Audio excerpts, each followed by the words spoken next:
TV조선 취재기자들이 전하는 뉴스의 중심, 보도본부 한라인, 저는 신효섭입니다.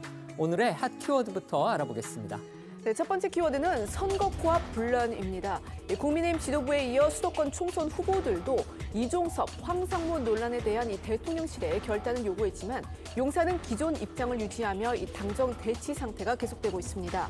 어제 국민의힘의 비례대표 발표를 두고선 신윤계 이철규 의원이 실망스럽다며 재검토를 요구했고 장동혁 사무총장은 호남 배려 등 고려할 부분이 있는지 살펴보겠다고 했습니다. 두 번째 키워드는 우군보다 아군입니다. 민주당 이재명 대표가 어제 서울 유세에서 이른바 몰빵론을 내세우며 본격적으로 조국 혁신당에 대한 견제에 나섰습니다. 이 대표는 우군보다 아군이 많아야 한다. 민주당이 백신 한석할 수 있게 도와달라며 지역구와 비례 모두 민주당 지지를 호소했습니다. 네, 세 번째 키워드는 복수혈전 공천입니다. 조국 혁신당이 대표적인 반윤 검사로 꼽히는 박은정 전 법무부 감찰 담당관을 1번, 조국 대표를 2번으로 하는 비례 후보 명단을 발표했습니다. 1, 2번 후보가 공수처 수사 또는 재판을 받고 있는 처지인데다 당선권에 배치된 황우나 차규근 후보 등도 비슷한 상황에 놓여 있어 방탄 논란이 일고 있습니다. 네 번째 키워드는 36살 원톱 충부수입니다. 이낙연 전 총리가 주도하는 새로운 미래가 민주당 탈당파인 오영환 의원을 원톱 총괄 선대위원장으로 임명해 분위기 반전을 꾀하고 나섰습니다. 36살 초선인 오 의원은 어제 선대위 회의에서 새로운 미래가 국민 기대에 부응하지 못한 점을 반성하고 태도와 자세를 바로잡겠다고 했습니다. 다음 키워드는 적의의 깊은 뜻입니다. 이재명 대표가 어제 위증교사 재판에서 공범 김 씨와 과거 통화 녹취록 속 적이라는 표현을 두고 공방을 벌였습니다. 김 씨가 크게 적의한 기억도 안 납니다라고 한 본인 발언을 두고 적의는 추임새라며 기억이 안 난다는 취지였다고 하자 이 대표는 거식이라는 형용사에 가깝다며 반박했습니다. 마지막 키워드는 당근과 채찍입니다. 정부가 의협 간부들에게 집단 사직 사태 이후 첫 면허 정지 처분을 내리며 무관용 의지를 재차 드러냈습니다. 당근책도 함께 내놨는데 윤석열 대통령은 의료개혁 발표 이후 처음으로 병원을 찾아 의료진에게 대화에 나서달라고 당부했습니다. 민주당 이재명 대표에게 조국 혁신당의 조국 대표는 일종의 딜레마일 겁니다. 반윤석열 연대를 생각하면 우군이지만 비례대표 선거 부분에서 조국 혁신당이 워낙 강세인 탓에 민주당 의석을 잠식할 수도 있는 일종의 적군이기도 하기 때문입니다. 좀 먼 얘기일 수도 있지만 다음 대권을 두고 두 사람이 잠재적 경쟁 관계에 있다, 이런 지적도 나오죠. 그래서인지 그동안 조국 대표를 대하는 이 대표의 입장이 좀 어정쩡해 보인다, 이런 시각도 있었는데요. 어제 보니까 이 대표가 뭔가 결심을 굳힌 듯 보입니다. 유세에서 이른바 몰빵론을 공개적으로 언급하면서 본격적으로 조국 견제에 나선 겁니다. 네, 어제 오전 이재명 대표는요, 이 한강벨트의 최대 격전지로 꼽히는 서울 마포구를 찾아서 지원 유세에 나섰는데요. 이 유세 현장에는 이 대표가 등장하기 전부터 이 몰빵을 외치는 지지자들의 목소리가 이어졌고 두 손 가득 큰 빵을 쥐고 있는 지지자의 모습도 보였습니다. 그런데 이제 이 대표가 여기에 화답을 하면서 처음으로 몰빵론을 언급을 한 겁니다.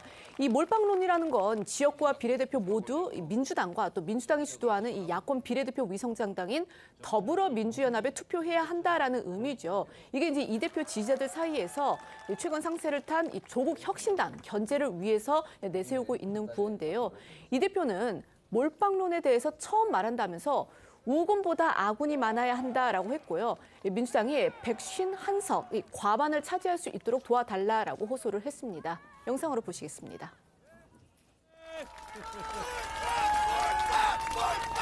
내가 몰빵 얘기가 나와서 하는 얘기인데 우군이 많으면 좋습니다. 그런데 아군이 더 많아야 합니다, 여러분. 반드시 민주당 아군들이 일당이 돼야 됩니다. 민주당이 151석 할 수 있게 도와주십시오. 결코 그들에게 일당의 위치를 허용해서는 안 됩니다. 특히 그들이 과반을 차지하게 한다는 것은 나라를 포기하는 것이나 마찬가지다. 이 말씀입니다. 우군보다 아군이 많아야 한다. 이 대표 조국 혁신당의 상승세에 마음이 좀 급해진 게 아니냐, 이런 추측 나올 만한데요. 당장 어제 아침에 발표됐던 여론조사 결과도 한 요인이라고 봐야 되겠죠. 네, 여론조사 기관 리얼미터가 에너지경제신문 의뢰를 받아 지난 14일과 15일 전국 18세 이상 1,000명을 대상으로 실시한 조사 결과 이 총선 비례대표 정당 지지도에서 조국혁신당 약 27%를 기록하면서 민주당 위성정당인 더불어민주연합을 오차 범위 바깥에서 앞선 걸로 나타났습니다. 구체적으로는 국민의힘 위성정당인 국민의미래가 31.1%, 조국혁신당 26.8%, 민주당 위성정당인 민주연합은 18%로 조사가 됐고요. 무당층 6.2%로 집계됐습니다. 이 지지도대로 투표가 이루어진다면요. 조국혁신당은 조국 대표가 밝혔던 목표치 10석보다도 서너 석 더 많은 의석을 확보해서 제3당으로까지 도약할 수 있다. 이런 해석이 나오고 있습니다. 그러니까 46석의 비례의석 파이를 나눠 먹어야 하는 민주당으로서는 고심이 깊어질 수밖에 없는 그런 상황인 겁니다. 네, 맞습니다. 지금 추세대로 지역구는 민주당, 비례는 조국신당을 뜻하는 지민비조 현상이 굳어진다면 민주당의 비례의석 수가 당초 예상한 20석 정도에서 반토막 이상 줄어들 가능성이 있습니다. 또 조국혁신당의 몸집이 더 커진다면 이 대표가 희망하는 민주당 단독의 151석 획득마저 좌절될 수가 있는 상황입니다. 정치권에서는 최근 민주당 선대위가 타당을 지원하는 행위를 엄중 처벌한다는 취지의 공문을 돌린 것도 조국혁신당을 염두에 둔 조치라는 해석이 나옵니다. 이런 상황에서 오늘 오전 이 민주당 선대위는요, 현재 판세가 제1당 확보가 매우 힘겨운 반집 싸움 상태라는 진단을 내놨습니다. 이 반집 싸움이라는 건요, 이 한 수라도 잘못 두면은 지는 것으로 이제 좀 그 바둑 용어에 비유를 한 건데요. 이 김민석 총선 상황실장은 이 상임 선대위원장단이 심도 있는 분석과 토론을 했다면서 최대 153석까지를 전망하는 것으로 보도된 이것이 현재로서는 최대의 희망일 뿐이다라는 판단을 내렸다고 말을 했습니다. 여기에 더해서 이 김부겸 상임선거대책위원장 역시 오늘 한 라디오에 출연해서 현재 판세는 민주당이 조금 열세라고 보는 것이 맞을 것 같다라고 분석을 했는데요. 김민석 총선 상황실장과 김부겸 상임선대위원장의 이야기 들어보시겠습니다. 최근에 당에서 지역구 130에서 140 거기에 비례를 더해서 최대 153석까지를 전망하는 것으로 보도된 희망치는 현재로서는 최대의 희망일 뿐이다라는 판단을 내렸습니다. 현재의 판세는 매우 유동적이고 빡빡한 백중세로 판단하고 있습니다. 151석을 현재 여전히 최대의 희망 목표로 보고 있지만 실제 현실은 지역과 비례를 포함해서 일당 확보가 매우 힘겨운 그런 반집 싸움 상태다. 박빙 열세였다가 지금은 좀 호각세. 뭐 바둑 같으면 지금 이제 뭐 개가 바둑이라고 하나요? 치열한 뭐 그런 단계에 접어들려고 하는 것 같아요. 그러나 아직은 저희들이 조금 열세다 이렇게 보는 게 오히려 맞는 것 같고요.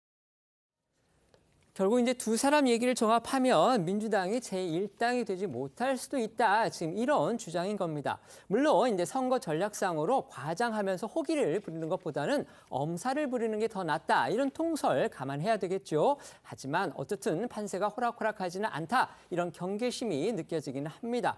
그래서일까요? 이 대표 오늘은 자신의 정치적 본거지격인 성남을 찾아서 나흘 연속 수도권 공략에 나섭니다. 네, 이 대표는 오늘 오후 자신의 정치적 고향 경기 성남 중원과 수정, 분당구를 잇따라 돌며 유세에 나설 예정입니다. 특히 분당은요, 수도권 최대 격전지로 꼽히는 곳인데다가 앞서 한동훈 위원장이 성남과 분당 곳곳을 방문해서 이 대표를 겨냥한 발언을 좀 쏟아냈던 터라서 이 대표의 정권 심판론 수위 역시 한층 높아질 걸로 보이고요.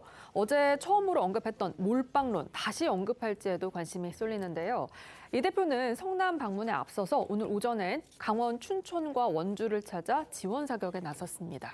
정치권에선 전통적인 야당 지지표 가운데 이 민주당에 실망한 층이 조국혁신당으로 몰리고 있다라는 분석도 나옵니다. 그러니까 뭐 이재명 대표 체제에 부정적이거나 이런저런 이유로 민주당의 비판적인 이 야권 지지세를 조국혁신당이 끌어들이고 있다라는 건데요. 조선일보에 따르면 한 야권 관계자는 3년은 길다, 이 윤석열을 끌어내리겠다라는 식의 이 조국혁신당의 구호가 야권 강성 지지층에 이 카타르시스를 주는 측면이 있다라고 주장을 했습니다. 또 이 민주당의 비명 행사 이 공천에 등을 돌린 친문 지지층이 조국 혁신당으로 유입되고 있다는 분석도 나옵니다. 그러니까 원내 일당인 민주당으로서는요, 이 탄핵 같은 민감한 얘기는 중도층의 역풍등을 우려해서 꺼내지 못하는데 이 정치적으로 사실상 잃을 게 없는 조국혁신당은 거침없이 이를 내세워서 반윤 비민 표를 흡수하고 있다는 겁니다. 어쨌든 조국혁신당이 상승세를 타고 있는 건 분명해 보이고 또 이렇다 보니까 의석 목표치도 점차 올려잡는 분위기입니다. 15석 이상도 기대하는 그런 분위기입니다. 맞습니다. 비교해서 오늘 오전 민주당이 이 희망 의석수를 최대 153석에서 151석으로 이 다소 하향 조정한 것과 달리 조국 혁신당에선 이 현실적인 목표로 14에서 15석까지 본다라는 말이 나왔습니다. 이건 어제 발표된 이 조국 혁신당 비례대표 순번에서 8번에 이름을 올린 황운하 의원의 이야기인데요. 이 원내 교섭단체를 구성할 수 있는 수가 20석인데 그게 이제 가능하겠느냐라는 질문에 대해서 20석이 되면 좋겠지만 현실적으로 적게는 12석에서 많게는 15석 정도를 목표로 하고 있다라고 말을 한 겁니다. 그러면서 황 의원은요, 이 민주당을 제외한 다른 민주 세력이 나머지 5석 전후를 확보해서 이 교섭단체를 구성하는 방안도 언급을 했습니다. 황 의원의 발언 들어보시겠습니다. 20석이 되면 정말 좋겠죠. 원내 교섭단체를 구성할 수 있으면 얼마나 좋겠습니까? 25% 득표를 한다면 한 12석 정도, 30% 득표한다면 한 14석 정도. 그래서 물론 이제 다른 당이 얼마나 득표하냐에 따라서 약간 한두 석씩 차이 날 수는 있습니다. 12, 3석에서 14, 5석 정도. 이 정도가 우리 조국혁신당의 현실적인 목표이다. 네. 아시다시피 조국혁신당은 이제 지역군 후보를 내지 않고 비례대표에 완전히 올인하는 지금 그런 상황입니다. 어제 비례대표 순번을 발표를 했는데요. 공수처 수사를 받았던 박은정 전 부장검사를 1번에 조국 대표를 2번에 배치하는 등 검찰개혁, 더 정확히는 반윤석열 노선의 인사들을 대거 당선권에 올렸습니다. 순위를 결정한 뒤 첫 일정으로는요, 오늘 오전에 용산 대통령실 앞을 찾았습니다. 네, 먼저 어제 발표된 조국혁신당 비례대표 순번 예상대로였습니다. 여성과 남성 후보 중 가장 높은 득표수를 얻은 박은정 전 검사와 조국 대표 각각 비례 1번과 2번을 받았고요. 과거 음주 무면허 운전이 논란이 됐던 신장식 대변인과 청와대 울산시장 선거 개입 사건으로 1심 징역형을 받은 황운하 의원이 각각 4번과 8번에 이름을 올렸습니다. 또 문재인 정부에서 일했던 인사들 역시 대거 당선 가능권 순위를 받았는데요. 문재인 케어를 담당했던 김선민 전 건강보험 심사평가원장은 5번을, 김준형 전 국립외교원장은 6번을 받았고요. 이 정춘생 전 대통령 비서실 여성가족 비서관은 9번에 배치됐습니다. 김학의 불법 출국 금지 사건으로 재판을 받고 있는 차규근 전 법무부 본부장도요, 10번의 이름을 올려서 당선권에 안착했다는 평이 나옵니다. 오늘 오전에 대통령실 앞을 찾아간 조국혁신당의 후보들, 지민 비조가 아닌 비조 지민을 해야 한다, 이렇게 주장했습니다. 이제는 민주당보다 조국혁신당이 더 우선순위다, 이런 자신감을 은근히 내비치는 겁니다. 네, 어제 이 대표가 공개적으로 몰빵론을 언급한 데 대한 대응으로 해석이 됩니다. 아시는 것처럼 지민 비조는 지역구는 민주당, 비례대표는 조국혁신당이라는 뜻으로 조국혁신당 입장에선 좀 수동적인 의미가 담겨 있는데 이걸 반대로 뒤집어서 민주당을 찍으러 갔다가 조국혁신당을 찍는 게 아니라 조국혁신당을 찍으러 가서 민주당도 찍어준다는 의미로 강도를 높인 겁니다. 다시 말해 이 민주당과 협력 관계를 유지하겠다는 의지는 보여주지만 동시에 이 지지율에 대한 자신감을 드러낸 걸로 해석이 되는데요. 이와 함께 조국 대표가 용산 대통령실을 이 순위 결정 후에 첫 일정으로 잡은 거에는 반윤 성향 후보를 전진 배치한 당과 함께 정권 심판론에 더 힘을 실어서 법학자 조국을 벗어나 정치인 조국으로 정체성을 공고히 하려는 거라는 해석이 나옵니다. 민주당 이재명 대표가 유세 현장에서 결국 이른바 몰빵론을 입에 올렸습니다. 조국 혁신당의 지지율이 심상치 않다, 이런 위기감 때문으로 또 보이는데요. 이런 상황에서 조국 혁신당에서는 이제는 지민 비조가 아니라 비조 지민이다, 이런 주장이 또 나왔습니다. 어떻게 보십니까? 최근 상황을 보면 민주당의 이번 총선 목표가 흔들릴 정도로 지금 조국 혁신당의 지지율이 나오고 있다고 보는 게 맞을 것 같습니다. 일단 가장 최선의 결과는 단독 과반수고 아니어도 원내 일당은 돼야 되는데 지금 추세라고 하면 민주당의 목표라는 부분이 쉽게 달성된다고 보기 어렵거든요. 그러니까 위기론이 엄살이 아니라 실제하는 위기론이 분명해 보입니다. 초반 조국 혁신당의 상승세는 범민주 진영 전체로 봤을 때 반윤 연대라는 측면에서 보면 뭐 나쁘지 않다 이런 정도로 받아들일 수 있는데 지금 현재로서는 민주당의 총선 목표에 직접적으로 영향을 미치는 상황이기 때문에 더불어민주연합 지지에 대한 호소를 안 할 수가 없는 국면이 됐다고 판단하는 것 같고요. 당연한 것 같습니다. 더 이상 이 상태가 단순히 컨벤션 효과로 끝나는 게 아니라 공고화되고 있고 더 상승 추세에 있다는 건 분명해 보이고 2, 3위가 바뀐 결과가 나오지 않습니까? 추세 자체가 거의 동일하게 지금 나오고 있기 때문에 더불어민주연합의 의석수를 확보를 해서 최선의 목표인 단독 과반수 그게 아니더라도 원내의 확실한 일당 이 목표를 달성하기 위한 전략을 적극적으로 써야 될 때가 됐다고 판단하는 게 맞습니다. 네. 저는 이제 이런 주장, 그러니까 지민 비조에서 비조 지민 간 것은 뭐냐? 더 이상 우리는 민주당의 총선의 보완제가 아니라 우리가 대체제다. 우리가 주어가 바뀌었다는 얘기죠. 지금 리얼미터 조사에서도 민주당 비례정당을 훨씬 앞서고 있지 않습니까? 그렇기 때문에 저는 이 자신감을 드러낸 것도 생각이 되는데 중요한 건 저는 조국혁신당엔 세 가지의 얼굴이 좀 있다고 봅니다. 먼저 친문의 후계자로서의 얼굴에 있고 두 번째가 이재명의 대안으로서의 또 얼굴이 있고 세 번째가 반윤석열의 선봉으로서의 세 가지. 이 세 가지 약간 이질적인 게 얽혀있는 약간 기괴한 그런 조국혁신당의 모습인데 어쨌든 이게 지금 추세를 이끌고 있다는 건 분명해 보입니다. 그래서 이제 지민 비조가 아니라 비조 지민은 우리가 앞장설 테니까 당신들이 우리를 이제 몰빵을 하든 뭘 하든 우리는 우리의 힘으로 할 수 있는 동력이 생겼으니까 알아서들 판단해라. 저는 오히려 자신감의 표현으로 읽히는 건 분명해 보이는데 어쨌든 이제 조사가 이제 뭐 무당층도 이번 리얼미터 조사에서 6.2 정도 나왔습니다만은 과연 저는 이제 이게 이렇게 비례대표 후보 명단을 보면은 과연 이게 확장성이 있는 이게 이야기인가? 범죄 혐의로 초수사받거나 형을 받은 사람들이 4명이나 포진해 있는 이런 것들이 과연 중도까지는 자극할 수 있을까? 이런 측면에서 저는 한번 요 한계성을 한번 우리가 드러내보고 싶다는 생각이 듭니다. 네. 민주당 선대위가 이번 총선 판세를 아까 말씀드린 것처럼 이 백중세다 이렇게 분석한 가운데서요. 민주당 내부에서는 막말 논란이 불거진 양문석 후보를 두고서 좀처럼 논란이 잦아들지 않는 분위기입니다. 어제 양 후보가 노무현 전 대통령의 묘역을 찾아서 이제 재차 사죄의 뜻을 밝혔지만 노 전 대통령을 비하한 과거 글이 또 추가로 계속 드러나면서 파장은 이어지고 있습니다. 네, 양문석 후보가 이 노무현 전 대통령을 불량품이라고 표현한 이 지난 2008년 칼럼 외에도 2007년에 이 노무현 정부의 한미 FTA 협상을 겨냥했었던 다른 칼럼들이 추가로 드러났는데요.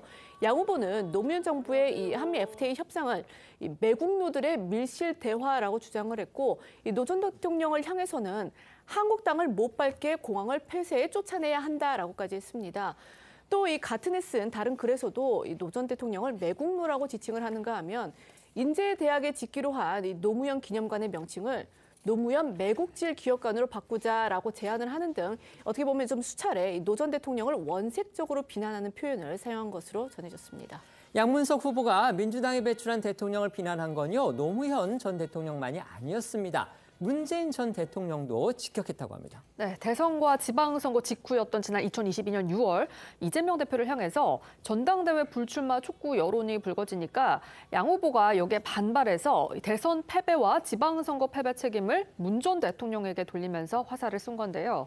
양 후보는 자신의 SNS에 이 패배 책임은 문 전 대통령의 우유부단함이 핵심 아닌가라고 말하면서 이낙연, 정세균, 김부겸, 이 문재인 정부 새 총리를 향해서는 무능하다라고 꼬집기도 했습니다. 당시 지방선거 직후에 양 후보가 비명계를 겨냥해서요. 바퀴벌레라는 그런 표현을 또 사용한 것이 밝혀져서 논란이 되고 있기도 합니다. 네, 지난 지방선거 당시에 민주당 후보로 경남도지사 선거에 나섰다가 낙선을 한 양 후보는 선거가 끝난 뒤에 본인의 SNS에 이제 끝난 선거, 당내 바퀴벌레 박멸을 향한 투쟁의 시작이라는 글을 올렸습니다. 이후에도 친명 성향의 유튜브에 출연을 해서 민주당 내 수박들, 바퀴벌레들이라는 혐오 발언을 이어갔고 지난해에는 비명계를 비하하는 발언인 수박 표현으로 당직 정지 3개월의 징계까지 받은 바가 있습니다. 양 후보의 논란이 됐던 지난 발언들 들어보겠습니다. 여러 표현을 썼습니다. 쓰레기, 바퀴벌레, 빈대 뭐 이런 표현들을 썼는데요. 예. 이 표현들이 부당하지 않다고 생각합니다. 민주당 내에서 가장 악랄한 수박을 퇴치하고 척결하는 데를 나의 정치를 생명을 걸겠다고 이야기한 상황이기 때문에 어느 놈이 가장 악랄한 것처럼 보여요. 제가 들어가면 그 사람들은 기본적으로 긴장을 할 수밖에 없죠. 앞서 민주당 지도부가 이 막말 논란 후보자들에 대한 검증을 강화하겠다 이렇게 다짐을 했었죠. 근데 그런 것과는 달리 이 막말로 징계까지 받았던 양 후보가 경선 기회 얻고 끝내 공천장까지 쥐면서 결국 지도부가 공연부를 했다 이런 지적까지 지금 나오고 있습니다. 양 후보가 심지어 공천 면접 때도요 공관위원들하고 비명계 비하 발언을 두고서 언쟁을 벌였다 이런 보도도 나왔죠. 네, 이 보도 내용을 조합을 해보면 양문석 후보는요 면접 당시에 이 비명계를 비하하는 말인 수박이라는 그 발언을 쓴 것에 대해서 이제 지적을 받으니까 내가 동물 이야기를 한 것도 아니고 식물 이야기를 한 건데 무슨 문제가 있냐? 그러니까 이 동물에 비유해서 욕한 것도 아닌데 왜 그러느냐라는 취지로 반박을 했던 것으로 전해졌습니다. 또 이 동아일보 보도에 따르면요. 이런 양 후보의 답변을 좋지 않게 본 이 면접위원과 언쟁도 벌인 것으로 전해졌는데요. 이 양 후보 면접이 끝난 뒤에 공관위원들 사이에서는 이 양 후보 태도를 두고 문제 제기가 있었다고 한 면접위원이 전하기도 했습니다. 어제 이 홍익표 원내대표도요. 이 비슷한 취지로 언급한 바 있는데요. 들어보시겠습니다. 사실은 이미 그 초기 제일 처음에 공천 시작되는 공관위에 여러 가지로 문제 제기가 있었습니다. 공관위 차원에서 정리가 제대로 안 된 것은 저는 좀 이해가 좀 안 되는 부분이 있어요. 도덕성 문제에 대해서 특히 외부위원들께서도 여러분이 거의 최하점을 주고 이 문제 사실은 경선 자격 주는 것에도 문제가 있다 이렇게 얘기한 분이 많이 계셨거든요. 이명백 공관위원장도 일부 책임이 있다고 생각을 합니다. 빨리 논란을 좀 종식하고 여러 가지 선당후사의 모습도 필요하지 않을까 생각합니다.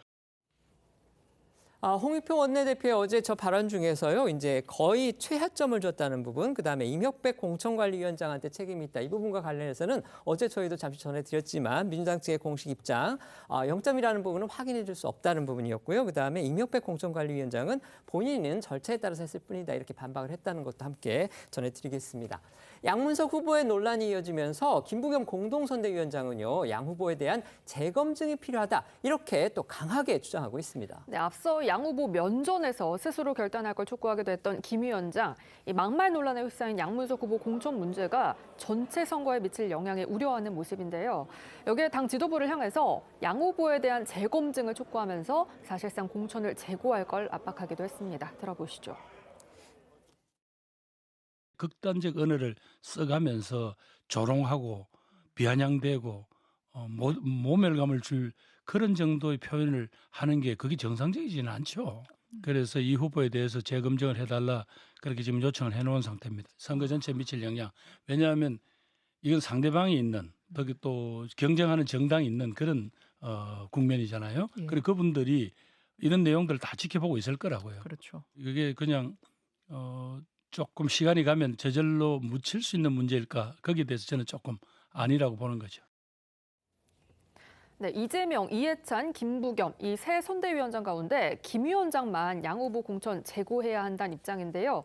이 선대위 3톱의 균열 조짐이 보이면서 일각에서는 김 위원장의 사퇴설도 제기가 됐지만 이 김 위원장 측에선 양 후보 거취를 두고 이견이 있더라도 잦은 사퇴를 고려하는 건 있을 수 없다고 선을 그은 상태입니다. 양 후보의 과거 막말들이 이렇게 꼬리를 물고 드러나면서요. 경선에서 양문석 후보한테 진 뒤에 그동안 침묵을 해왔던 분이죠. 바로 친노 친문계 핵심 전해철 의원 비판에 또 가세하고 나섰습니다. 네, 전해철 의원은 앞서 양문석 후보와 경기 안산시갑 경선에서 맞붙었는데 현역평가 결과 하위 20%에 따른 경선 득표 20% 감산의 벽을 넘지 못하고 고배를 마신 바가 있습니다.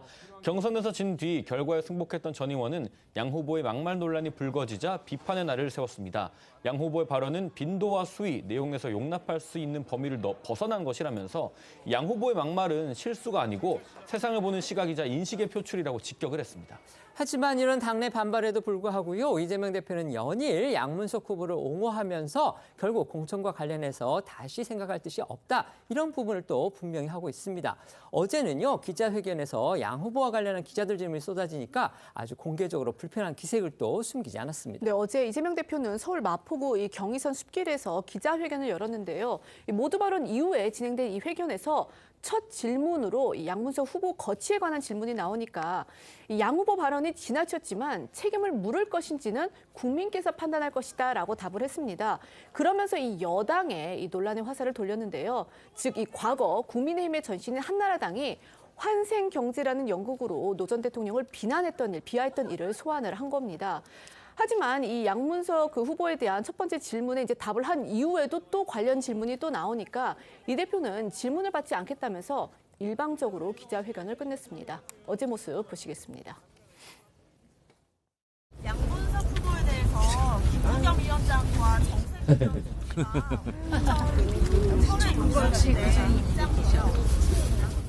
양문석 후보의 발언 지나쳤죠. 과거에도 사과했던 걸로 압니다. 또 사과하고 있습니다. 그 이상의 책임을 물을 것인지는 우리 국민들께서 판단하실 걸로 생각합니다. 곽상은 또 노무현 대통령이 사위 되시는 분께서 이런 말을 꼭 해달라고 했습니다. 갑자기 왜 국민의힘이 노무현 대통령 조롱에 대해서 저렇게 흥분을 할까? 이상하지 않습니까? 과거에 했던 발언부터 반성하셔야 된다. 양문석 후보 같은 경우에는 이제 양문석 얘기는 그만하시면 좋겠어요. 방통위원 시절에 그 KT로부터 네, 양문석 얘기 이제 그만하시고 딴 얘기 해주시면 좋겠어요. 양문석 질문을 안 받겠다고 자, 이상으로 기자회견을 마치도록 하겠습니다. 감사합니다.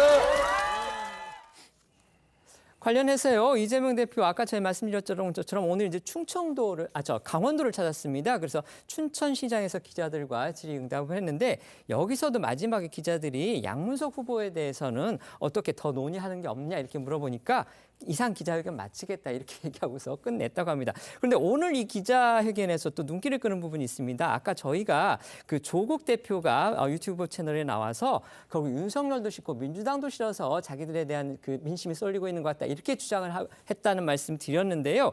그 부분을 기자들이 물었습니다. 그랬더니 이재명 대표가 이렇게 얘기를 했습니다.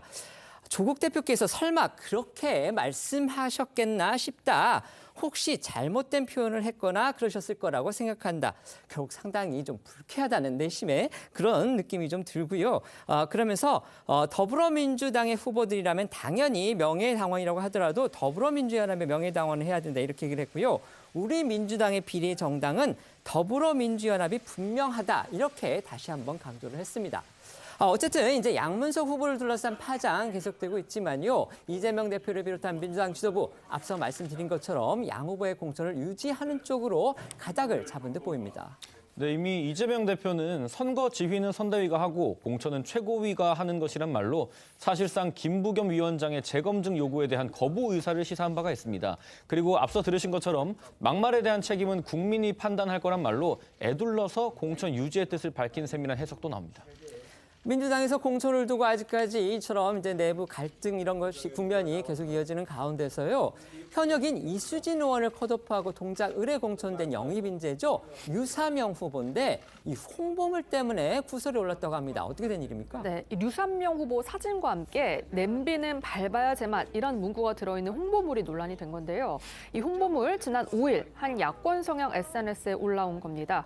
그 작성자는 류삼명 후보를 동작 을에서 나베를 밟아버릴 강력한 후보라고 썼는데요. 이 나베는 일본어로 냄비를 뜻하고요. 서울 동작 을에서 류 후보와 맞붙는 국민의힘 나경원 후보를 비하한 표현으로 해석이 됩니다. 이 홍보물 누가 만들었느냐가 이제 관심을 끄는 건데요. 과연 류사명 후보 측에서 직접 만든 건지 이 부분이 궁금합니다. 일단 류 후보 측에서는 이런 홍보물을 만들거나 유포하지 않았다라고 해명을 했는데요. 이 상대 후보를 비하하는 선거운동은 일절 기획하지 않고 있다라고 해명을 하기도 했습니다. 근데 이게 야권 성향 SNS에 올라온 홍보물이어서 민주당 지지자들이 제작한 거 아니냐 이런 추측들이 나오고 있습니다. 관련해서 국민의힘 신주호 선대위 대변인은 논평을 통해 극단 지지층의 횡포가 하루 이틀 일이 아니라지만 총선에까지 나타나 상대를 비하하면서 선거를 혼탁하게 만들고 있다고 지적을 했습니다. 그러면서 여성 비하 발언으로 징계를 받은 최강욱 전 의원을 언급을 하면서 여성 비하의 막말에도 강력하게 대처하지 않았던 민주당의 잘못된 신호로 인해 극단 지지자들의 여성 비하가 더 성행하는 것 아니겠냐 이렇게 꼬집기도 했습니다. 김부겸 선대위원장이 재검증까지 촉구하고 있습니다. 하지만 이재명 대표는 지금 막말이 계속해서 드러나고 있는 양문석 후보의 공천 계속 유지하는 생각이 강한 듯 보입니다. 자, 이 대표는 어떤 심중에서 또 어떤 의미에서 이렇게 지금 계속 입장을 갖고 가는 걸까요? 기존의 다른 막말과는 성격이 다르다고 일단 보시는 것 같습니다. 그러니까 국민 일반에 대한 비하 표현이라든가 또 역사 인식의 문제는 후보자의 자격 문제로 볼 수 있지만 지금 양문석 후보의 발언들은 노무현 대통령님에 대한 거라든가 당내 의원들에 대한 비하적 표현들이 있습니다. 정치인들에 대한 비판에서는 좀 폭넓게 표현의 자유 인정해 줄 수 있는 거 아니냐.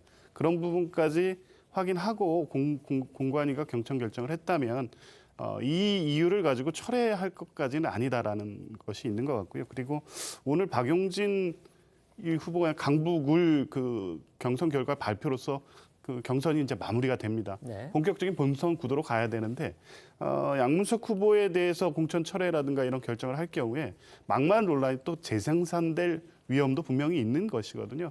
그런 부분을 여러 고려했을 때 부적절한 발언인 건 분명하지만 공천 철회로서 또 다른 논란을 야기할 필요가 없다. 이런 판단이신 것 같습니다. 네. 민주당이 오늘 밤에 이 최고위하고 당무위를 연다고 합니다. 또 거기에서 어떤 논의가 이어질지 저희가 지켜봐야 되겠지만 어쨌든 지금까지는 이재명 대표는 공천을 재검토할 생각은 없어 보입니다. 네.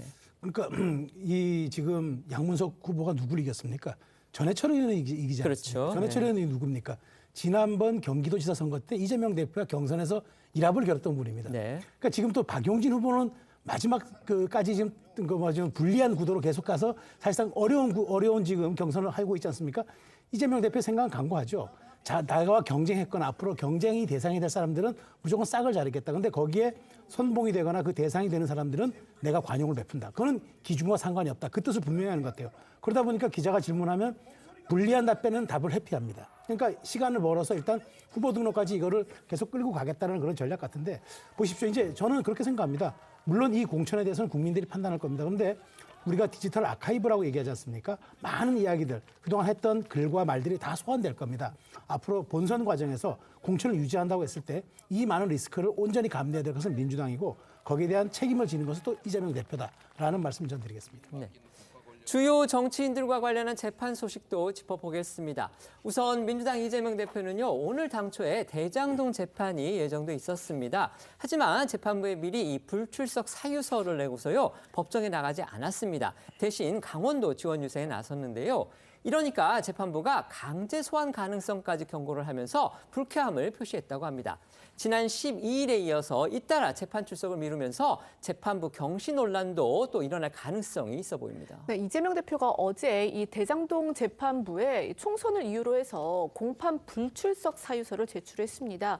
이에 재판부는 오늘 공판을 연기하면서 계속 출석하지 않으면 강제 소환을 고려할 수 있다 이렇게 경고한 것으로 전해졌는데요. 이 대표는 사실 앞서 지난 12일에도 민주당 선대위 출범식에 참석을 하느라고 대장동 사건 오전 재판에 지각을 해 결국 재판이 오후로 연기된 적이 있었습니다. 이 대표는 당시 재판부에 차질을 빚어 죄송하다라고 사과한 바는 있습니다. 또 이 대표는 어제 위증교사 재판 출석 2시간 앞두고 벌인 지원 유세에서는요. 자신의 잦은 재판 출석이 이른바 검찰 독재 정권 때문이다라고 주장을 했거든요. 앞서 대장동 재판 출석 모습과 어제 이 대표 발언 이어서 보고 오시죠. 재판 늦게 나온 이유 뭡니까? 재판 일정이나 총선 일정 어떻게 조율하실 겁니까? 저는 오후에 또 재판을 받으러 가야 됩니다. 1분 1초가 정말 천금 같고 여삼추인데 이렇게 시간을 베껴서 재판을 받고 다니는 현실이 서글프기도 하지만 그렇기 때문에 이 검찰 독재 정권에게 반드시 책임을 물어야 되겠다는 의지도 더 많이 생깁니다. 네, 이 대표는 어제 열린 위증교사 재판에서도 선거 일정을 이유로 재판을 미뤄달라고 주장한 걸로 전해졌고요. 결국 다음 재판 선거 이후인 다음 달 22일로 정해졌는데요. 이재명 대표는 오늘 재판을 제외하더라도 총선 전까지 대장동 사건으로 2차례, 공직선거법 위반 재판으로 1차례 더 법원에 출석해야 합니다. 이재명 대표 어제는 위증교사 재판에 출석을 했습니다. 공범인 김모 씨와의 통화 녹취록에 등장하는 이 적이라는 뜻을 두고서 뉘앙스까지 직접 따져가면서 6시간 공방을 벌였다고 합니다. 네, 이 대표는 이른바 검사 사칭 관련 재판에서 핵심 증인인 김병량 전 성남시장 수행비서 김모 씨에게 이재명을 주범으로 몰기 위한 협의가 있었다는 거짓 증언을 요구한 혐의로 김모 씨와 함께 재판에 넘겨졌죠. 검찰은 이 대표가 2018년 말 김모 씨에게 위증을 부탁하기 위해 처음 전화를 건 날이라며 이 관련한 녹취록 등을 증거로 제출을 했습니다.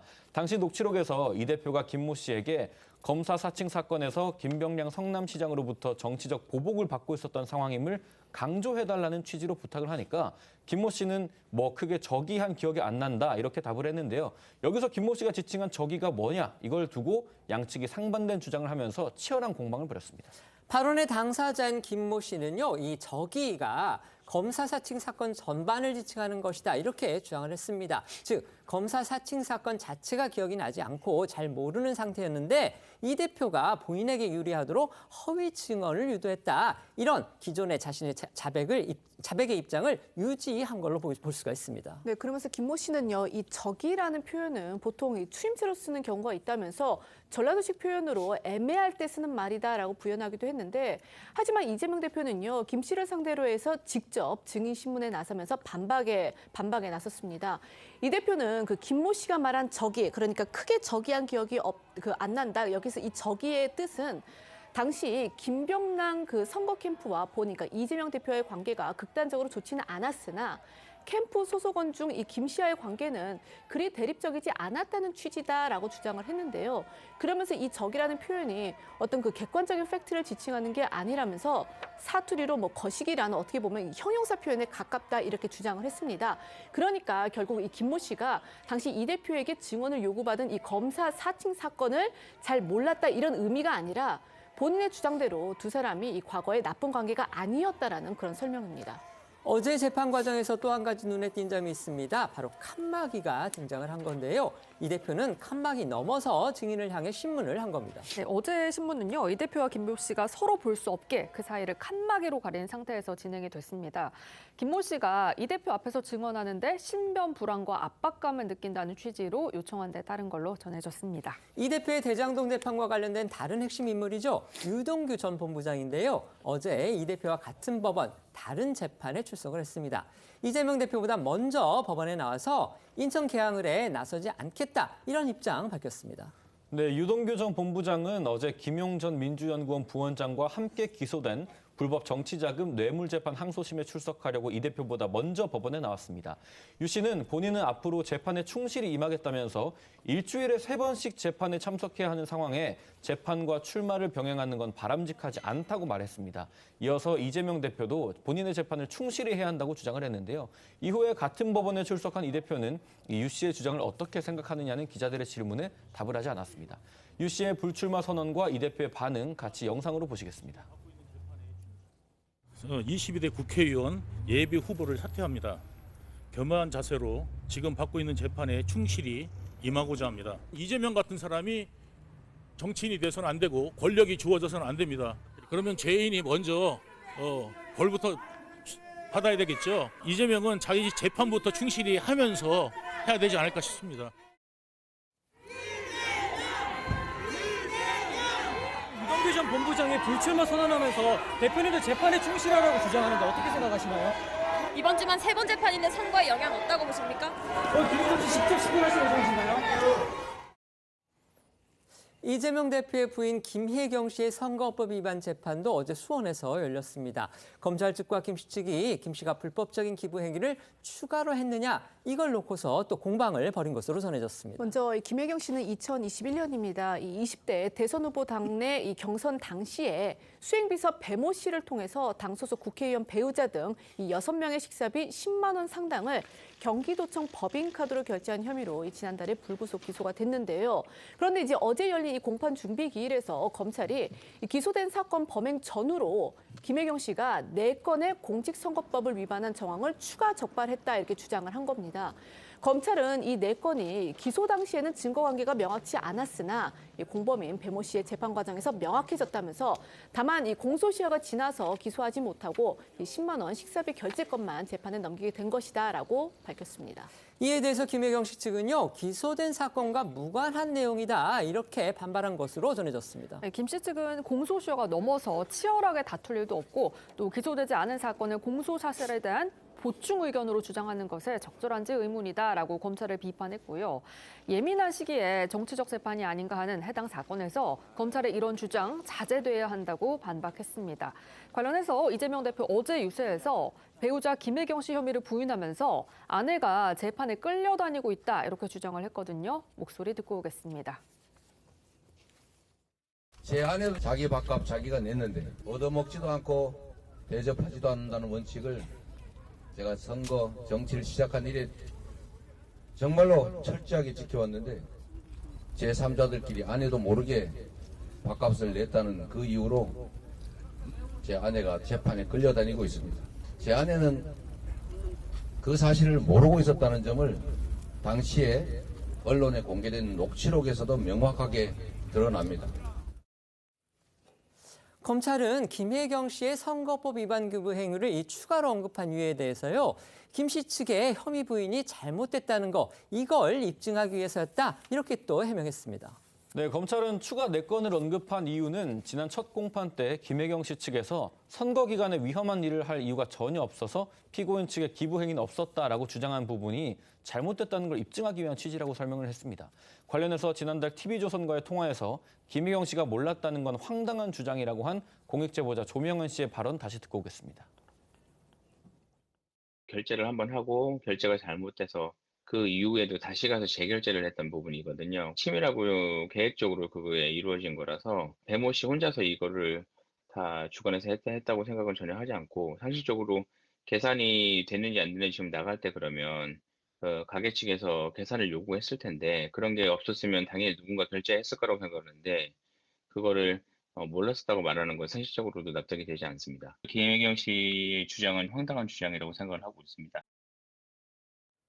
송영길 소나무당 대표 얘기도 해보겠습니다. 옥중에서 창당 마치고 이제 출마 선언을 했죠. 송 대표가 재판부에 재차 보석 허가를 또 호소했다고 합니다. 자, 이유는 뭡니까? 네, 이 민주당 전당대회 돈봉투 살포 의혹으로 구속 기소된 송영길 소나무당 대표의 공판도 어제 열렸는데요.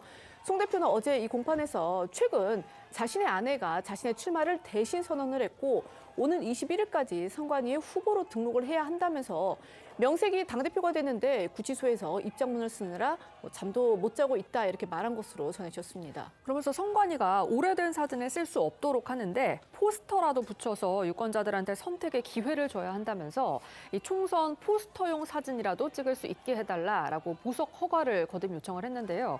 송 대표는 앞서 지난 6일 열린 보석신문에서는 이 조국혁신당의 조국 대표를 언급하면서 2심에서 실형이 나왔는데도 법정 구속이 안 돼서 창당하고 활동을 하는데 본인은 창당하고도 활동을 못한다며 수긍이 안 된다고 재판부에 호소한 바 있습니다.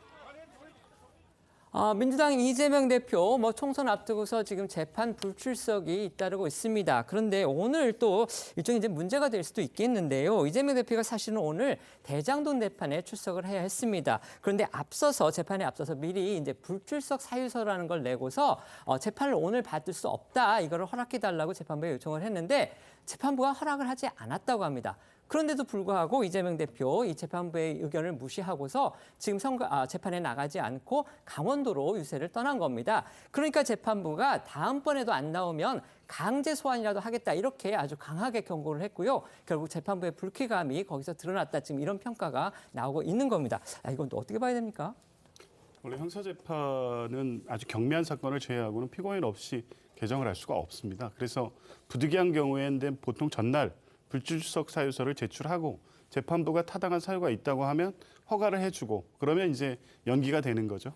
근데 이제 오늘 같은 경우에는 아마 불출석 사유서를 제출했는데 재판부가 불언을 한 것 같습니다. 그런데 어쨌든 공판은 열리긴 한 것으로 보이고요. 그러니까 이제 계속 이렇게 불출석할 경우에는 강제구인한 절차가 있을 수 있습니다. 피고인의 출석은 권리이면서 의무인 측면도 있거든요. 재판을 무한정 지연할 경우에 법원에서 강제 조치를 취할 수가 있습니다. 근데 이재명 대표 같은 경우에는 사실 어제 위증교사 재판은 또 출석을 했고 지난 12일도 물론 그 기일 연기 신청을 오후로 해달라고 했는데 불허하니까 결국 오전에 출석 안 했다가 오후에 또 출석을 하지 않았습니까? 웬만하면 중요한 일정이 아니면 출석하겠다는 의지는 좀 분명해 보입니다. 아마 남은 재판 일정에서도 법원의 강제적인 조치까지 가는 상황은 없을 것으로 봅니다. 네. 물론 뭐 법적으로 전혀 불가능하지는 않겠죠. 지금 변호사님도 말씀을 해주셨지만 하지만 과연 일반인의 그 피고인이라도 이렇게 재판부가 불허했는데도 무시하고서 다른 일정으로 가고 안 나온다. 과연 이게 가능한 일인지 이제 이런 부분이 논란의 소지가 있지 않느냐 지금 이렇게 보여집니다. 어떻게 그렇죠. 생각하십니까? 뭐 이건 누가 보더라도 특혜 아닙니까? 그리고 간단히 이야기해서 이재명 대표가 사실은 지난번에 구속적부심에서 기각이 될 때 혐의는 인정되지만 방어권 보장 차원에서 재판 성실히 받고 하라고 한 거 아닙니까? 이재명 대표 그래서 밖에 나와서 재판 성실히 받겠다고 하지 않았습니까? 그런데 왜 이렇게 안 합니까? 이유는 간단하죠. 본인이 이렇게 차라리 강제 구인당하는 모습이 결코 지금 선거에 불리하지 않다고 판단하는 거예요. 오히려 그것을 선거에 활용해 보겠다는 어떤 의도가 저는 숨어 있는 걸로 봅니다.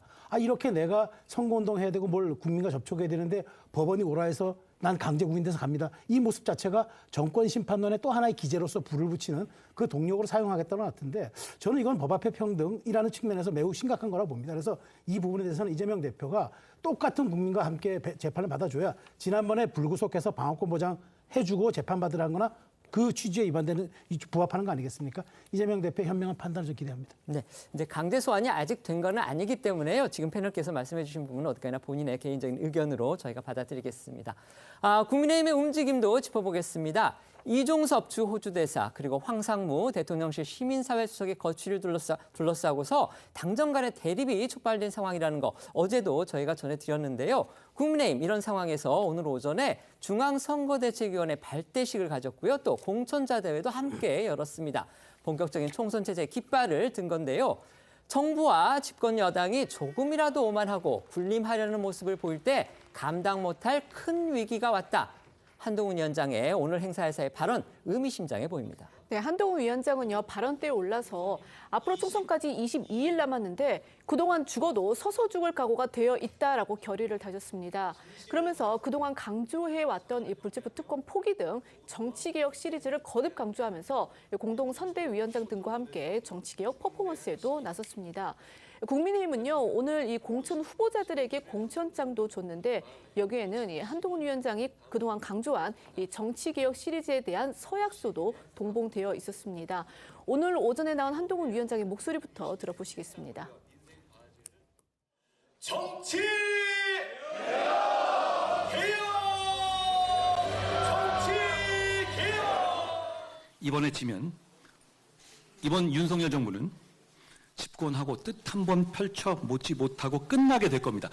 혹시라도 국민의힘에서 이 나라의 운명을 좌우할 이런 중대한 총선에서 우리 당이 져도 그만이다라고 생각하는 사람이 있다면 그건 국민을 배신하는 겁니다. 역사의 죄인이 되는 겁니다. 정부와 집권 여당은 조금이라도 오만하거나 군림 앞에 군림하려는 모습을 보였을 때 감당할 수 있는 큰 위기가 왔었습니다. 국민을 섬기는 자세, 국민의 따끔한 지적을 귀하게 받드는 자세만이 이 22일 동안에 국민의 마음을 얻을 수 있다고 생각합니다. 이렇게 선거 전에 출정 깃발을 들었지만요. 한동훈 위원장 당장 앞에 놓여 있는 장애물들이 또 하나둘이 아닙니다. 앞서 말씀드린 당정 충돌 사태에 더해서 어제는 국민의힘의 위성정당인 국민의 미래가 비례대표 후보 명단을 내놨는데 여기에 대해서 친윤의 핵심 인사가 공개적으로 반발하고 나섰습니다. 먼저 어제 나온 국민의 미래 비례대표 후보 명단과 순번을 좀 소개해드리면요. 상징적 자리라고 볼 수 있는 1번에 여성 지체장애인 최보윤 변호사가 배치됐고요. 북한 국방종합대학에서 ICBM 기술을 연구한 탈북공학도 박충건 박사가 2번, 바이오 전문가 최수진 교수, 또 사격 금메달리스트 진종호, 여성 최초 투스타 출신 강선영 전 사령관이 5번 안에 이름을 올렸습니다.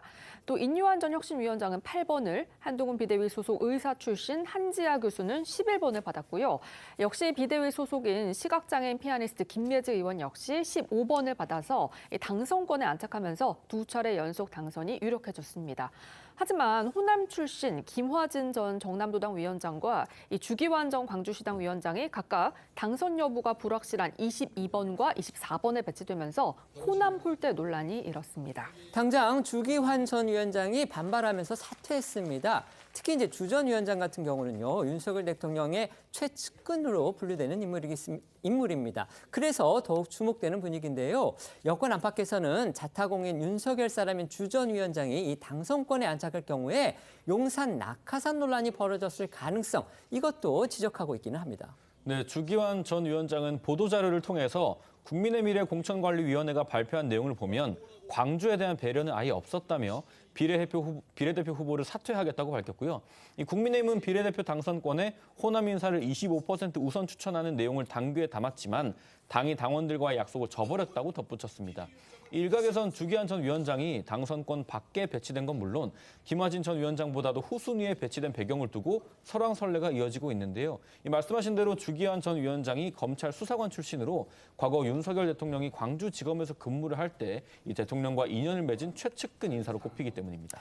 여기에 이제 친윤계 핵심으로 분류되는 인물이죠. 그동안 당정 간의 가교 역할을 해왔다 이런 평가를 받고 있는 이철규 의원까지도 공개 비판에 나섰습니다. 이렇게 되니까 혹시 윤석열 대통령의 심기가 여기에 반영된 거 아니냐 이런 관측 당연히 나왔습니다. 네, 이 친윤계 핵심이자 공동인재영입위원장을 맡고 있는 이철규 의원이요. 자신의 SNS를 통해서 국민의 미래 후보 공천 결과가 아쉽다. 당을 위해 헌신해온 분들에 대한 배려를 찾아보기 힘들다라는 글을 올린 겁니다. 그러면서 이 의원은요. 이 비례대표를 연속으로 2번 배려하지 않는다는 이 당의 오랜 관례는 깨지고 비대위원 2명이 이 비례대표에 포함됐다고 불만을 표했는데요. 즉 한동훈 위원장이 이 비대위원으로 직접 발탁한 김예지 의원과 한지아 교수가 당선권에 배치된 것을 지켜간 것으로 보입니다. 또 다른 친윤계인 권성동 의원 역시 오늘 기자들과 만난 자리에서 당원 당규에 당선권 4분의 1 이상을 호남 인사로 배치하게끔 돼 있다면서 한동훈 위원장이 관리하는 당인데 어느 정도 배려를 해주는 게 맞다고 주장을 했고요. 또 다른 친윤계 핵심 의원은 비대위원이 2명이나 비례대표에 포함된 건 한동훈 위원장의 사천이라는 비판을 했다. 또 한 여권 관계자는 윤 대통령도 비례대표 명단을 보고서 황당해했다고 일부 언론이 전하기도 했습니다.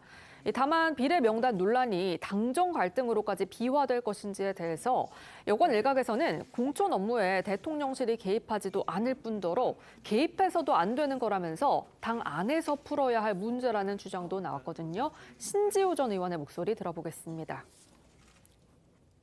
호남에서 이제 보수정당 활동하는 게 얼마나 어려운지는 굳이 설명이 필요 없을 정도 아니겠습니까? 그래서 그런 부분이 좀 더 배려가 됐었어야 되는 게 아니냐 하는 게 이제 이철규 의원의 판단 같습니다. 그리고 공천 업무에 대해서는 대통령실 공식적으로 개입하지도 않고 해서도 안 되는 거기 때문에 그거는 당 내에서 이견이 있는 사람들끼리 또 머리를 맞대고 풀어야 될 문제가 아닌가 생각합니다. 관련해서 이철규 의원이 이제 당사에서 오늘 기자들을 만났습니다. 기자들이 이 비례대표 관련 비판에 대해서 질문을 했는데요. 페북 글에 대해서 기자들이 물어보니까 있는 그대로 봐달라. 내가 틀린 말 한 건 아니다. 이렇게 얘기를 했고요. 그다음에 기자들이 한동훈 위원장이 사천으로 몰고 가려는데 그런 거 아니라고 했다. 이렇게 질문을 하니까 본인은 사천이라고 한 적이 없다. 누가 사천이라고 했냐. 이제 이런 식으로 되받았습니다. 그러면서 혹시 글에 대통령실의 의중이 반영돼 있는 거 아니냐 이런 지적이 나온다고 하니까 누가 그러더냐 내가 하수인이냐 이렇게 아주 강하게 부정을 했기 때문에 이 부분 전해드리겠습니다. 당 지도부에서는요 이 같은 문제 제기 그리고 반발에 대해서 선을 긋고 나섰습니다. 절차상 문제가 없었다면서도 호남 배려 논란 이건 다시 살펴보겠다면서 여지를 남겼습니다. 네, 국민의미래 유일준 공관위원장은 어제 비례대표 순번을 발표한 뒤에 호남에 대한 배려가 부족한 것 아니냐는 질문을 받았습니다. 이 당선권을 20번 안쪽으로만 보지는 않는다. 이렇게 충분히 배려했다고 강조를 했고요. 또 장동혁 국민의힘 사무총장은 오늘 오전에 기자들과 만난 자리에서 이철규 의원의 반발을 두고 당정 갈등이 불거지는 것 아니냐는 질문을 받기도 했는데요. 이 친한동훈계 공천이었다는 주장은 납득하기 어렵다고 일축을 했습니다. 다만 호남 홀대 지적은 다시 살펴볼 부분이 있는지 검토를 하고 검증 문제 역시 재검토를 해보겠다 이렇게 밝혔습니다. 지난해 골프 접대 의혹으로 총리실에서 징계를 받은 이시우 전 국무총리실 서기관이나 과거 노조 활동에 부당 개입한 혐의로 유죄를 확정받았던 김장겸 전 MBC 사장 등 검증 논란이 제기된 후보들을 의식한 걸로 보입니다. 유일준 위원장과 장동혁 사무총장 목소리 이어서 들어보시죠. 당선권을 매겨지는 20번 앞번호 쪽에 호남 인사들이 많이 없으신 것 같은데요. 이규환 위원장 호남이시고 당선권이요? 22 안쪽? 그렇게 적혀보세요. 저희는 김화진, 주기환 그리고 또 충분히 배려를 했다고 생각합니다. 예. 검증 문제나 호남 인사들의 그 배려 문제에 대해서는 혹시 살펴볼 부분이 있는지 한번 검토해 보고 그런 부분에 대해서 달리 고려할 부분이 있는지 여부에 대해서는 살펴보도록 하겠습니다. 그러나 다른 절차상의 문제에 대해서는 특별한 문제가 없다는 보고를 받았습니다. 비례대표 신청하신 분들을 여러분들은 친한과 친윤으로 다 OX 하실 수 있으신가요? 특정 인사의 의견이 반영되지 않았다고 해서 그것을 친한 인사로 공천을 했다. 그렇게 표현하는 것은 저 개인적으로 납득하기 어렵습니다. 친윤계 일각에서 문제점을 제기했지만요. 국민의 미래 비례 명단에 대해서는 또 긍정적인 평가도 일부 있습니다. 지역구 공천의 문제점으로 지적됐던, 그러니까 국민의힘의 경우입니다. 문제점으로 지적됐던 청년, 여성, 전문가들에 대한 배려가 또 일정 부분 반영이 됐다. 이겁니다. 네, 이 지난 총선에서 당선된 비례대표 19명 가운데 45세 미만 청년이 4명이었는데 이번에는 그 2배가 늘어난 9명으로 늘었습니다. 평균 나이도 55세에서 50세로 낮아졌는데요. 앞서 이 혁신위에서 활동했던 김경진 전 의원은요, 오늘 한 라디오 인터뷰를 통해서 이번 이 비례대표 공천은 큰 틀에서 볼 때 한동훈 위원장이 잘했다고 평가를 했습니다. 그러면서 이 앞서 혁신위에서 국민의힘에 젊은 국회의원이 없다, 이 45세 이하의 젊은 청년 비례대표를 반 이상 채워줬으면 좋겠다 이런 요청을 했었는데 당선권 안에 30, 40대가 최소한 9명 들어와 있다라고 강조를 했습니다. 보신 것처럼 국민의힘의 위성정당입니다. 국민의 미래가 비례대표 후보자 명단을 발표를 했습니다. 그런데 그 가운데서 이제 일부 인사들을 두고서는 역시도 이제 야당 못지않게 검증의 문제가 지금 지적되고 있습니다. 국무총리실에서 향응을 받은 혐의로 징계를 받았던 인물도 있고요. 그 다음에 지난해 말에 유죄 판결이 대법원에서 확정이 됐고 사면을 받은 지 얼마 되지도 않았는데 지금 비례대표 안정권에 또 배치된 그런 후보들도 있기 때문에 과연 이 여당에서는 이들에 대한 검증이 제대로 된 것이냐, 어떤 배경이 있느냐, 이런 또 지적들이 나오고 있는 겁니다. 어떻게 평가하십니까? 그러니까요. 이 검증이 되지 않았다는 결과로서 확인되는 게 도대체 이 기준이 무엇이었냐에 대한 답이 없다는 겁니다. 그러니까 사천 논란이 될 수밖에 없는 게 특정한 후보들을 넣기 위해서 청년이나 여성 비율을 맞춘 게 아니냐라는 문제를 제기 안 할 수가 없는 거죠. 그리고 비례대표 연속 2회 배려 안 하는 당의 원칙에도 어긋났고 호남 25%를 배정하는 원칙에도 어긋났고, 그러니까 특정한 기준이 안 보입니다. 어떤 기준을 했는지 볼 수가 없다는 거고요. 그런 면에서 보면 한동훈 위원장이 지난 2월에 제가 아는 단 한 사람도 넣지 않겠다라고 굉장히 공언을 한 바가 있습니다. 이런 부분에 의심을 받을 수밖에 없는 결과였다고 보고요. 만약 그렇게 사심 없이 객관적으로 공정하게 했다면 검증에서 이런 문제가 나올 리가 없었다고 봅니다. 네.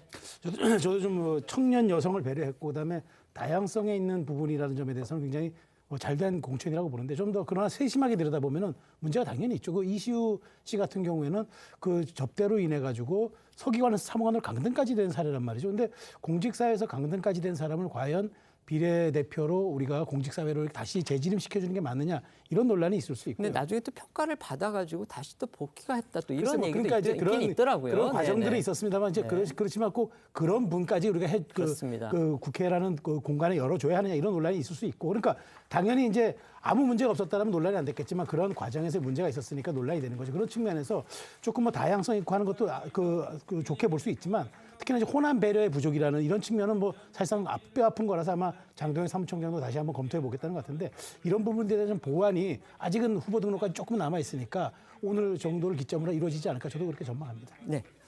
이종섭 호주대사, 황상무 수석의 거취를 둘러싼 당정 간 대립 상황도 알아보겠습니다. 일단 한동훈 비대위원장은요, 어제에 이어서 오늘도 별다른 입장을 내놓지 않았습니다. 하지만요, 이 현장에서 뛰고 있는 후보들, 특히 이 수도권에 공천을 받은 인물들을 중심으로 해서 대통령실의 조치를 촉구하는 목소리가 더욱 거세지고 있습니다. 네, 어제 이제 저희도 이걸 전해드렸지만요, 한동훈 위원장을 비롯한 여당 지도부는요, 이종섭 대사의 즉각적인 귀국, 여기에 방점을 찍고 있지만 대통령실은 공수처가 소환도 안 한 상태에서 이 대사가 국내에 들어와서 이 마냥 대기하는 것은 매우 부적절하다라는 입장이었죠. 또 이 회칼 테러 발언으로 논란을 빚은 이 황상무 수석의 이 거취를 놓고서도 황상무의 자진 사퇴를 공개 촉구한 한 위원장과 또 여기에 대해서 그러니까 사퇴에는 선을 긋고 있는 대통령실의 입장이 엇갈리고 있는 상황입니다. 네, 그러자 여당 내부에서는 총선을 코앞에 두고 이 논란이 대형 악재로 번지는 거 아니냐라는 우려가 현장에서 뛰고 있는 특히 수도권 후보들을 중심으로 분출되고 있습니다. 먼저 경기 성남 분당 갑에 출마한 안철수 공동선대위원장 오늘 한 라디오에서 이종섭 대사 출국 논란과 관련해서 당장이라도 귀국해서 조사받는 모습을 국민께 보여드리는 게 좋다라고 말을 했고요. 서울 중성동 갑에 출마한 윤희숙 국민의힘 후보는 이 대사와 황 수석의 자발적인 사퇴가 필요하다라고 기자들에게 말했습니다. 네, 그리고 서울 종로에 출마한 최재형 의원은 오늘 한 라디오에 나와서 황 수석의 발언이나 이 대사 문제는 저희가 반드시 해결을 하고 넘어가야 될 문제라고 본다 이렇게 말을 했고요. 서울 동대문 을에 출마한 김경진 전 의원도 민심의 분위기가 안 좋다면서 황 수석의 발언이 상당히 부적절했다며 자진 사퇴를 촉구했습니다. 그러면서 대통령께서 읍참 마속을 결단해야 한다 이렇게 요구하기도 했는데 두 사람의 목소리 각각 들어보시죠. 이런 선거 전국에서 사소한 실수 하나가 지지율에 굉장히 큰 많은 영향을 미치고 있습니다. 예. 그래서 황상무 수석의 발언이나 이종섭 대사의 문제는 이거는 저희가 반드시 해결하고 넘어가야 될 문제라고 보고요. 네. 국민의 눈높이에 맞게 결과가 나오리라고 기대하고 있습니다. 상당히 부적절하다. 자진 사퇴를 해 주시는 게 좋을 것 같아요. 대통령께서 읍참 마속을 하실 때는 하셔야 일단 나머지 모든 후보들이 다 살아남을 수 있는 가능성과 기회가 생기는 거고 이번 선거에서 대패한다. 그러면 윤석열 대통령께서 본인이 해야 될 역사적인 책무를 다 할 수 있으실까요? 여기에 친윤계 중진까지도 지도부의 입장을 지지하고 나섰습니다. 이전 1차 충돌이 윤한 갈등으로 표현이 됐다면 이번에는 당 대 윤의 대치 상황이다. 이런 언론의 보도도 있었습니다. 네, 이 친윤계로 분류되는 오선의 정진석 의원이요. 오늘 기자들과 만나서 우리가 이 건곤 일척의 승부를 지금 하는 것이 아니냐. 그러니까 운명을 건 한판 승부를 하고 있는 것이 아니냐. 그런 점들을 모두가 무겁게 인식해야 한다라고 말을 했습니다. 그러면서 지금은 국민 눈높이를 따를 때가 아닌가 생각한다라면서 이 당의 총의가 모아질 것이고 그것이 존중되는 게 맞다라고 이야기했는데요. 들어보시겠습니다. 이종석 장관이랑 황상무 수석권에 대해서는 당이 잘 하고 있다고. 글쎄 우리가 어차피 다 그 중요한 그 논점에 대해서 협의하고 수기하고 그렇게 해서 좋은 결론 내면 되는 거 아니에요? 예. 저는 현명한 합리적인 결론이 도달할 거라고 생각해요. 이처럼 당 내부에서 이제 나름의 일치된 목소리가 나왔을까요? 당 지도부도 기존 입장 철회하지 않고요. 대통령실의 조치가 필요하다 이런 주장을 고수하는 상황으로 보입니다. 네, 장동혁 사무총장 오늘 오전 기자들과 만난 자리에서 이 대사 귀국과 황 수석 사퇴와 관련해서 당의 입장은 특별히 변화된 게 없다라면서 국민 눈높이에 맞지 않는다면 필요한 결단을 해야 한다며 앞서 한동훈 위원장의 입장을 재차 강조를 했습니다. 다만 한동훈 위원장 어제에 이어서 오늘도 출근길 문답을 건너뛰면서 침묵을 유지하고 있는데요. 이를 두고서 일각에서는 한 위원장이 그제 대통령실 결단을 강하게 촉구한 만큼 당분간 관련 문제에 대해 말을 아끼고 상황을 지켜볼 거란 해석이 나오고 있습니다. 관련해서 앞서 나온 한 위원장 목소리와 함께 장동혁 사무총장 목소리 듣고 오시죠. 당의 입장이 특별히 변화된 것은 없습니다. 국민의 눈높이에 맞지 않는다면 필요한 결단을 해야 된다는 말씀을 이미 드렸고 공수처는 즉각 소환을 통보해야 하고 이종섭 대사는 즉각 귀국해야 한다고 생각합니다. 황상무 수석의 발언이 부적절했다는 말씀은 제가 이미 드린 바 있습니다. 국민 눈높이에 맞지 않는 발언이고 본인이 스스로 거취를 결정하셔야 한다고 저는 생각합니다. 선배이신 날이라서 제가 하기 전에 말씀드리는 거는 괜히 좀 주객이 전도될 것 같아서 오늘 제가 들어가겠습니다.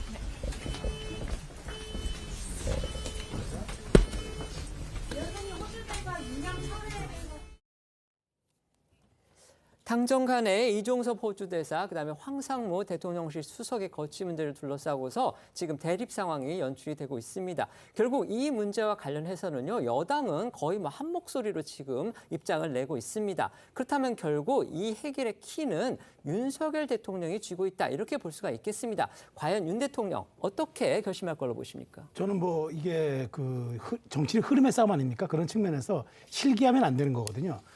시장이 경제를 이길 수 경제가 시장을 이길 수 없듯이 정치는 민심을 이길 수 없습니다. 그래서 측면에서 저는 주말쯤이면은 황상무 수석의 사퇴 문제는 아마 어느 정도 개인의 결단으로 저는 나오지 않을까 그렇게 전망하고요. 이종섭 대사의 문제는 이게 공수처가 먼저 수사를 진행해줘야 된다는 전제 조건이 있어서 아마 여기에 대한 여론의 압박이 있다 그러면 공수처도 소환한다 그러면 이 문제는 깔끔히 해결될 문제 아니겠습니까? 그런 쪽으로 지금 20일밖에 남지 않았기 때문에 가닥을 좀 잡아가지 않을까 저는 조심스럽게 그렇게 전망합니다. 네. 결국 지금 분위기로 볼 때 대통령실에서 어떤 입장을 취할 것 같지 않습니다. 지금까지 당과 대통령실의 관계를 볼 때 당의 입장을 대통령실이 받아들인 적이 없죠. 이번 상황이 틀린 거는 지금 선거를 앞두고 특히 수도권에 출마 후보들의 직접적인 요구를 할 것이고 아마 더 이상 선거를 하기 어렵다는 판단이 더 들면 목소리를 적극적으로 내기 시작할 겁니다. 그때에도 과연 대통령실이 지금처럼 강경한 입장을 유지할 것인지는 지켜봐야 될 것 같습니다. 네. 저희는 1분 뒤에 다시 돌아오겠습니다. 오늘 준비한 소식은 여기까지입니다. 저희는 내일 오후 1시에 더 핫한 소식으로 찾아뵙겠습니다. 시청해 주셔서 고맙습니다.